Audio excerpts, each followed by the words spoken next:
할렐루야. 4월 5일 금요일 함께하는 교회 아침 묵상 시간입니다. 오늘 보실 하나님의 말씀은 신명기 22장 1절에서 12절 말씀입니다. 제가 읽도록 하겠습니다. 내 형제의 소나 양이 길을 잃은 것을 보거든 못 본 채 하지 말고 너는 반드시 그것들을 끌어다가 내 형제에게 돌릴 것이요, 내 형제가 내게서 멀거나 또는 내가 그를 알지 못하거든 그 짐승을 내 집으로 끌고 가서 내 형제가 찾기까지 내게 두었다가 그에게 돌려줄지니, 낙이라도 그리하고 의복이라도 그리하고 형제가 잃어버린 어떤 것이든지 내가 얻거든 다 그리하고 못 본 채 하지 말 것이며, 내 형제의 낙이나 소가 길에 넘어진 것을 보거든 못 본 채 하지 말고 너는 반드시 형제를 도와 그것들을 일으킬지니라. 여자는 남자의 의복을 입지 말 것이요, 남자는 여자의 의복을 입지 말 것이라. 이같이 하는 자는 내 하나님 여호와께 가증한 자이니라. 길을 가다가 나무에나 땅에 있는 새의 보금자리에 새 새끼나 알이 있고 어미 새가 그의 새끼나 알을 품은 것을 보거든 그 어미 새와 새끼를 아울러 취하지 말고 어미는 반드시 놓아줄 것이요 새끼는 취하여도 되나니, 그리하면 내가 복을 누리고 장수하리라. 내가 새 집을 지을 때에 지붕에 난간을 만들어 사람이 떨어지지 않게 하라. 그 피가 내 집에 돌아갈까 하노라. 내 포도원에 두 종자를 섞어 뿌리지 말라. 그리하면 내가 뿌린 씨의 열매와 포도원의 소산을 다 빼앗길까 하노라. 너는 소와 나귀를 결의할 때 결의하여 갈지 말며 양털과 배실로 섞어 짠 것을 입지 말지니라. 너희는 너희가 입는 겉옷의 내 귀에 술을 만들지니라. 신명기 22장은 다양한 법 규정이 기록되어 있는 말씀입니다. 우리는 이런 법 규정을 살펴보기 이전에 이스라엘의 정체성으로 다시 한번 그 출발점을 생각해 보아야 될 필요가 있습니다. 법은 누가 준 것이죠? 세상의 나라들은 세상 군왕이 정하거나 세상의 여러 가지 사람들의 이익관계를 따져서 법을 만들기도 합니다. 그러나 이스라엘이라는 나라는 세상과는 전혀 다른 거룩한 나라였습니다. 이스라엘의 유일한 왕은 하나님이셨기 때문이죠. 그래서 사실 이스라엘의 법의 출처는요, 하나님이십니다. 그래서 우리는 이 율법, 그리고 하나님이 정해놓은 이 규정을 통해서 무엇을 알 수 있느냐? 하나님 나라가 어떻게 이루어져 가는지, 즉 하나님이 어떤 분이신지, 하나님의 통치는 어디에 주안점을 두고 있는지를 사실은 이 법을 면밀하게 살펴봄으로써 알 수 있게 되는 것이죠. 사실은 이 법은 몇천 년 전에 하나님께서 이스라엘에게 주신 것입니다. 그러나 오늘날 하나님 나라 백성인 우리에게도 동일한 원리가 숨겨져 있다는 사실입니다. 그래서 이 법들을 자세하게는 살펴보지 못할지 모르지만 대략적인 그 방향성을 살펴봄으로써 오늘 우리 삶 가운데 하나님 나라가 이루어진 우리의 삶이 어떠한 방향으로 나아가야 할 것인지에 대한 힌트를 얻게 될 것입니다. 특별히 여러분 잘 아시는 대로 하나님 나라는 여러 가지 중요한 개념들이 있는데요, 특별히 굉장히 중요한 개념들이 있습니다. 하나님 사랑과 이웃 사랑 개념이 바로 그것입니다. 우리가 하나님을 경외하고 하나님을 높이는 것, 하나님을 사랑하는 것이 제 우선순위 된 출발점, 근원이라고 할 수 있다면, 우리가 하나님을 사랑한다면 하나님이 사랑하는 우리 온 세상, 즉 우리가 하나님을 사랑할 때 하나님이 사랑하는 이 세상을 품어낼 수 있는, 이웃을 사랑하는 것까지 갈 수 있다는 사실이 사실은 고스란히 이스라엘 이 법의 규정에 들어가 있다는 사실을 우리는 알 수 있는데, 그것이 오늘 본문 1절에서 4절까지의 내용에 기록된 말씀이라는 것입니다. 1절부터 3절까지 잃어버린 이웃의 소유를 어떻게 대할 것인가, 지나가다가 잃어버린 이웃의 소유를 발견했을 때, 그리고 이웃들이 어려움을 당했을 때 우리는 어떻게 해야 될 것인가. 1절에서 4절에는 무엇이라고 반복적으로 이야기하고 있냐면 못 본 채 하지 말라라는 이야기를 3번이나 기록하고 있는 것을 볼 수가 있습니다. 그렇죠? 하나님이 우리를 사랑하시는 하나님께서 우리를 대하신 태도, 우리가 공경에 처해 있을 때, 우리가 힘들어했을 때 그분은 우리를 사랑하셔서 못 본 채 하지 않으셨습니다. 우리를 적극적으로 구원하시고 우리를 회복하시고 우리를 품어주시고 인도하시는 하나님의 사랑을 나타내 보이셨죠. 마찬가지입니다. 우리가 하나님의 백성이라면, 그분의 소유된 존재라고 한다면 그분이 사람을 대하듯이, 특별히 우리를 대하듯이 우리의 이웃들도 대해야 할 필요가 있는 것입니다. 그래서 4절에도 이렇게 기록되어 있죠. 내 형제의 낙이나 소가 길에 넘어진 것을 보거든 못 본 채 하지 말고 너는 반드시 형제를 도와 그것들을 일으킬지니라. 우리 하나님이 이렇게 우리를 도와주셨기 때문에 우리 또한 하나님이 사랑하는 이웃, 또한 우리의 한 공동체된 그 이웃에게 마땅히 우리가 손을 내밀어 도와야 할 것입니다. 근데 오늘 방금 전에 이야기했듯이 1절부터 4절에 반복되어 있는 구절 한 가지 있죠. 그것이 무엇인가? 1절에도 보면 이렇게 기록되어 있습니다.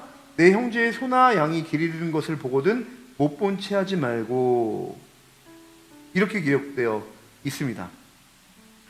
이 못 본 채 하지 말고라는 이 단어, 이 구절이 3번이나 기록이 되어 있는데요. 이것을 못 본 채 하지 말라라는 부정적인 의미로만 볼 것이 아니라 적극적인 의미로 우리는 좀 환원해서 다시 한번 읽어볼 필요가 있습니다. 그 이유는, 그것은 어떤 의미로 좀 표현이 될까요? 우리에게 보여지는 위기, 우리 주변의 이웃들의 아픔들과 괴로움들이 우리 눈에 보이거든 우리는 적극적으로 그것을 도우라는 하나님의 부르심과 사인으로 받아들여야 된다는 사실입니다. 하나님을 사랑한다는 것이 무엇일까요? 그것은 바로 이웃을 사랑하는 것입니다. 그 첫 번째 원리가 무엇입니까? 우리 눈앞에 하나님이 들려주시고 보게 하시는 그런 마치 강도 만난 자처럼 우리 눈앞에 펼쳐진 그 어려움들과 아픔들을 우리는 외면치 말아야 된다는 사실을 이 성경의 규정들을 통해 우리에게 적극적으로 하나님은 명령하고 계신 것입니다. 주님이 우리의 곤란과 어려운 상황 가운데 우리를 적극적으로 주님의 생명을 다해 우리를 회복하시고 살려주셨던 것처럼 주님의 그 사랑으로 우리 주변에 안타까운 우리 이웃에게 손을 내밀어 너는 반드시 형제를 도와 그것들을 일으킬지니라 라는 이 말씀을 우리가 적극적으로 순종하는 여러분의 모든 삶 되었으면 좋겠습니다. 그럴 때 여러분 안에 계시는 하나님의 놀라운 사랑이 여러분 주변에 있는 수많은 이웃들에게 하나님 나라의 풍성함이 회복되고 흘러가게 될 줄 믿습니다. 기억하시기 바랍니다. 보거든 못 본 채 하지 말고 너는 반드시 그것들을 그리고 내 형제를 도와 일으킬지.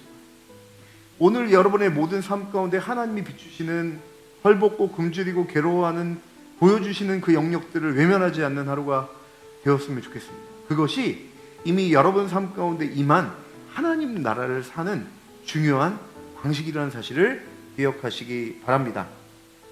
또한 5절부터 12절까지는요 기타 여러 가지 규정들이 등장합니다.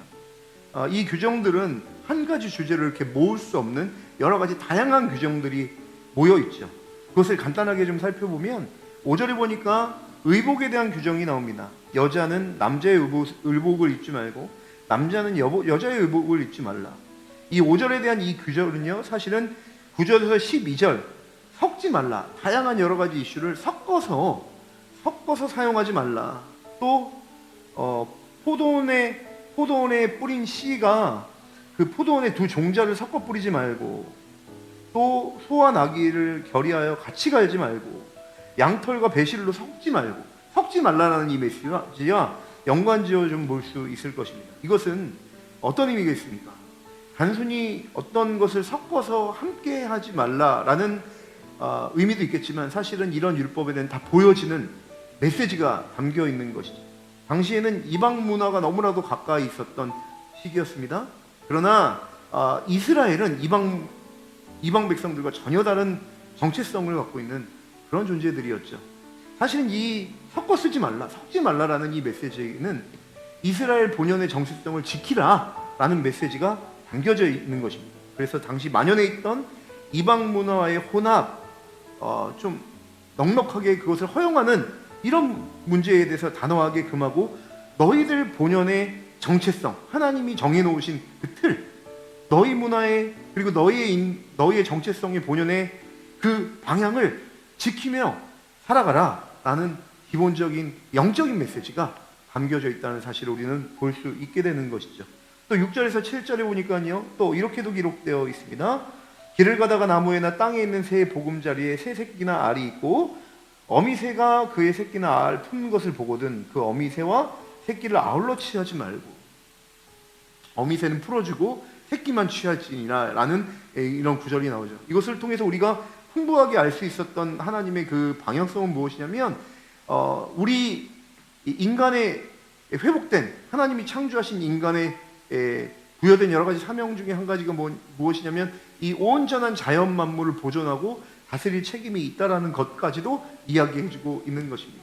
이러한 책임은 우리가 하나님 앞에서 은혜를 받아 하나님의 백성이 됨으로 말미암아 그 인간성과 정체성을 회복됐기 때문에 하나님이 죄짓기 전 아담에게 주셨던 그 책임을 다시 한번 이스라엘 백성, 하나님의 백성인 이스라엘 백성에게 주시는 모습, 회복하고 계시는 모습, 그 책임을 부여하고 있는 모습을 볼 수 있는 것이죠. 또 8절에는 이렇게 기록되어 있어요. 내가 새 집을 지을 때 지붕에 난간을 만들어 사람이 떨어지지 않게 하라. 그 피가 내 집에 돌아갈까 하노라. 당시 이스라엘 백성은 2층 정도의 집을 지었습니다. 그리고 2층에 있는 그 옥상은요, 지금 우리와 같은 옥상이 아니라 그 2층에서 많은 생활을 할 수 있었습니다. 심지어 잠도 자고요. 여러 가지 많은 식사도 2층에서 할 정도로 많은 생활을 2층에서 진행을 했습니다. 가끔 잠을 잘 때 난간을 설치하지 않으면 떨어져서 상해를 입는 경우가 있었습니다. 하나님은 그 난간을 만들라는 것이죠. 이것은 무엇입니까? 생명을 소중하게 여기라는 사실입니다.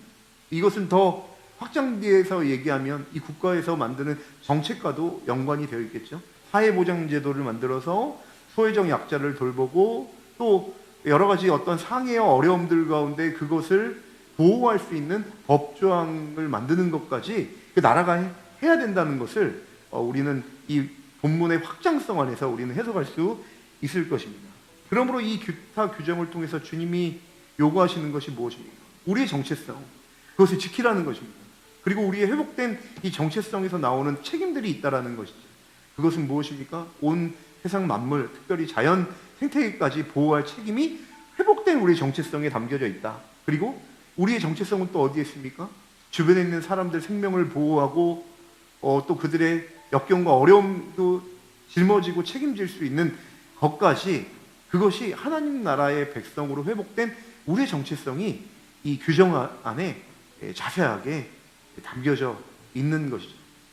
사랑하는 함께하는 교회 모든 가족 여러분, 사실은 우리가 하나님을 사랑합시다 라는 이 말은 너무나도 쉽게 할 수 있는 말입니다.